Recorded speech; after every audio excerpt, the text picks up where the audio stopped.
Good morning, ladies and gentlemen. My name is Alex, Senior Account Executive at GDMFX. This is today's European Session Outlook. We'll start with the North American markets. The dollar bounced higher against its main rivals Thursday on news that the US economy picked up modestly in the spring, expanding at an annual 2.3% rate in the second quarter. New methods in how the government calculates gross domestic product also showed the economy grew 0.6% in the first quarter instead of contracting by 0.2%. Thursday's reports came on the heels of a slightly hawkish statement from the FOMC, which yesterday opened the door for a potential rate increase in September. We also had other news, the personal consumption expenditures prices quarter on quarter, 0.2% better than expected, and the core personal consumption expenditures quarter on quarter, also 0.2 better than expected. Initial and continuing jobless claims, 3 and 46,000 better than expected. Today we'll be expecting the GDP month on month in Canada and Chicago Purchasing Managers Index. Onto the EU markets. Yesterday in the morning, the KOF Leading Indicator in Switzerland came out with 9.5 points better than expected. We also saw the unemployment rate and unemployment change from Germany coming out as expected at 6.4%, and the change 14,000 worse than expected. Besides that, the Consumer Price Index year on year in Germany came out slightly worse than expected with 0.1%. The DAX 30 is 90 points up, and the CAC 40 30 points up.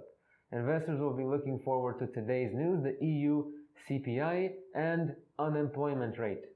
Onto the UK markets, the GfK consumer confidence came out overnight with 1 point worse than expected.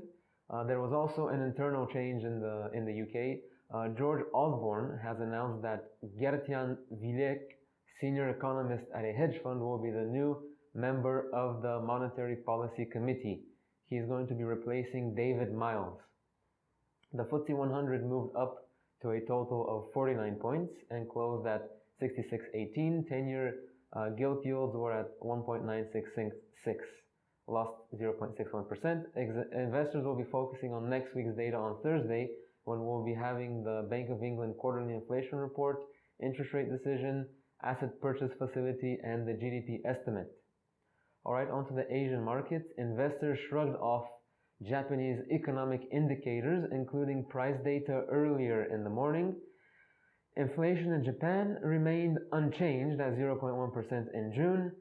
Government data showed with the tumble in energy costs over the past year continuing to keep price changes well away from the bank's 2% inflation goal. The New Zealand dollar came under selling pressure after the New Zealand Business Confidence Survey, which is at minus 15 now, previously at minus 2.3. It disappointed the markets, falling to levels not seen in the last 4 years, despite some positive remarks that came out from the policy statement and from Wheeler's recent speech. The Kiwi still remains vulnerable to further downfall as commodities continue their decline. And thus, the Australian dollar against the New Zealand dollar ended 8 points up. Last section for today, commodities. We had the natural gas storage change yesterday in the week ended July 24th. It rose by 52 billion British thermal units, below expectations for an increase of 54 billion. Gold had a range of $17, trading at 1,084 now. Silver had a range of 23 cents at 14.68 now.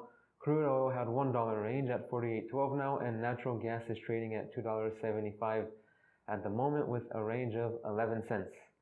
That was all for today. Thank you for your attention. My name is Alex, and I will see you next time. Goodbye.